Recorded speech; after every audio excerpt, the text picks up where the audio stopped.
এখনকার দিনে ডাক্তার দেখাতে গেলে জেনারেল কোনো সমস্যা হলে ডাক্তারবাবুরা বলছেন যে একটা ইসিজি করিয়ে নিন। প্রেসক্রিপশনের সঙ্গে লিখছে যে ইসিজিটা করিয়ে নিন। তো অনেকে বলছে যে আমার তো কিছু হয়নি, ইসিজি কেন করাতে হবে? সুস্থ হেঁটে চলে বেড়াচ্ছি, ইসিজি কেন করাবো?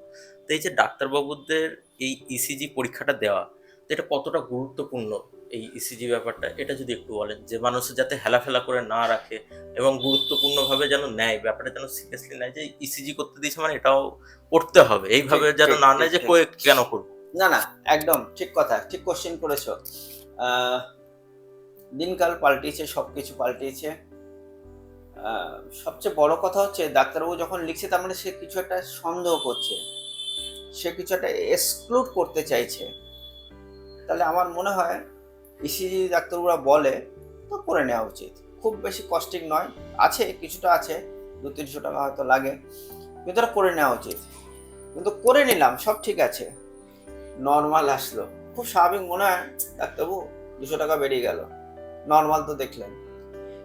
দুটো কথা বলে দিয়ে, নর্মাল বেরোলো খুব ভালো কথা, কিন্তু নর্মাল বেরোনো মানেই এই নয় যে সবকিছু ঠিক আছে।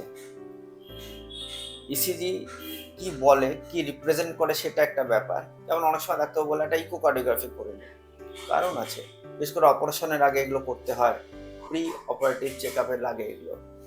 তো এরও দেখা দরকার, মানে ফিজিওলজিক্যাল ফাংশন ঠিক আছে কিনা, যেটা ইকোকার্ডিওগ্রাফিতে হয়। ইসিজিতে আমরা ইলেকট্রিক্যাল অ্যাক্টিভিটিস, ভেতরে যে হার্টগুলো চলছে, পাম্প করছে, কেউ তো চালাচ্ছে, সেটা একটা নোড আছে, এসএ নোড আছে, সেই নোডের থেকে কন্ট্যাক্ট করছে, সেখান থেকে ইলেকট্রিক্যাল ইম্পালস যাচ্ছে, তারপরে হচ্ছে। যাক, এগুলো জানার দরকার নেই বেশি, একটা কিছু করে এটা তো ডাক্তারি ব্যাপার হয়ে গেল। কিন্তু ডাক্তারবাবু বললে অবশ্যই করবেন। নর্মাল থাকলে খুব ভালো কথা, নর্মাল, কিন্তু নর্মাল মানেই এই নয় যে সব কিছু ঠিক আছে। আপনি 2-3বার করলেন, ধরা পড়ে না। অনেক সময় আমরা এরকমও দেখেছি, প্রথমবার করলাম, দ্বিতীয়বার করলাম, তৃতীয়বার করলাম, না নর্মাল নর্মাল আছে, হঠাৎ তার একটা হার্ট অ্যাটাক হয়ে গেল। কিন্তু সবসময় যে ইসিজিতে একদম ধরা পড়বে তাও নয়, কিন্তু ধরা পড়েও নাও পড়তে পারে। কাজে আরও অন্য কিছু প্যারামিটার যেগুলো আছে, ডাক্তারবাবু সন্দেহ করছে কেন, কিছু একটা দেখছে বলে, কিছু একটা আপনার কমপ্লেন, আপনি সেরকম কিছু করছেন সেই জন্য করছে, হয়তো কিছুই নেই। আপনি বললেন যে ডাক্তারবাবু এই বুকের মধ্যে একটু চাপ চাপ ধরে যায়, মাঝে মাঝে একটু হাঁটলে আমার একটু অসুবিধা হয়, বা একটা ডান হাতটা আমার একটুখানি ঝিনঝিন ঝিনঝিন করে একটু হাঁটলে পরে, বা আপনার দাঁতের চোয়ালে অনেক সময় ব্যথা হচ্ছে, মনে হচ্ছে দাঁতের কিছু হলো কিনা, দাঁতের ডাক্তার বলছে কিছু নেই, বা এই চিনে অনেক সময় মনে হয় একটা ব্যথা ব্যথা করছে, অন্য কোথাও নেই, বা পিঠের মাঝখানটা মনে হচ্ছে একটুখানি খামচিত হচ্ছে। অনেক সময় এই পেটের এই এপিগ্যাস্ট্রিয়াম বলে মাঝখানে অনেক সময় ব্যথা হয়। অর্থাৎ হার্টের পেন অনেক দিকে রেডিয়েট করে, কিন্তু এত জানলে পরে, এত বললে পরে আপনারা ঘাবড়েই যাবেন। কিন্তু এটা ডাক্তারই চিন্তা করবে যে কি করা উচিত, কি করা উচিত নেই। সেই ডাক্তারের উপর ভরসা রাখুন। ডাক্তারবাবুরা আপনার শত্রু নয়, তারা যেটা ভালো বোঝে সেটাই সাধারণত করবে। কাজেই যখন বলবে আপনারা করবেন, তারপরে রেজাল্ট কি আসে তারপর দেখা যাক না কেন, চিন্তার কিছু কারণ নেই।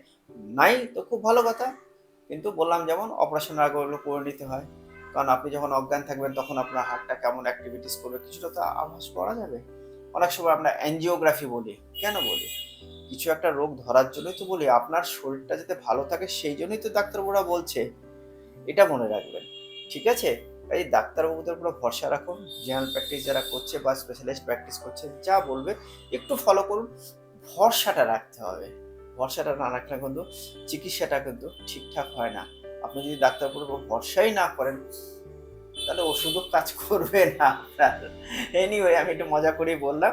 ভালো থাকুন, সুস্থ থাকুন, চিন্তা করবেন না। নমস্কার, আমি ডক্টর পি ব্যানার্জি কথা বলছিলাম।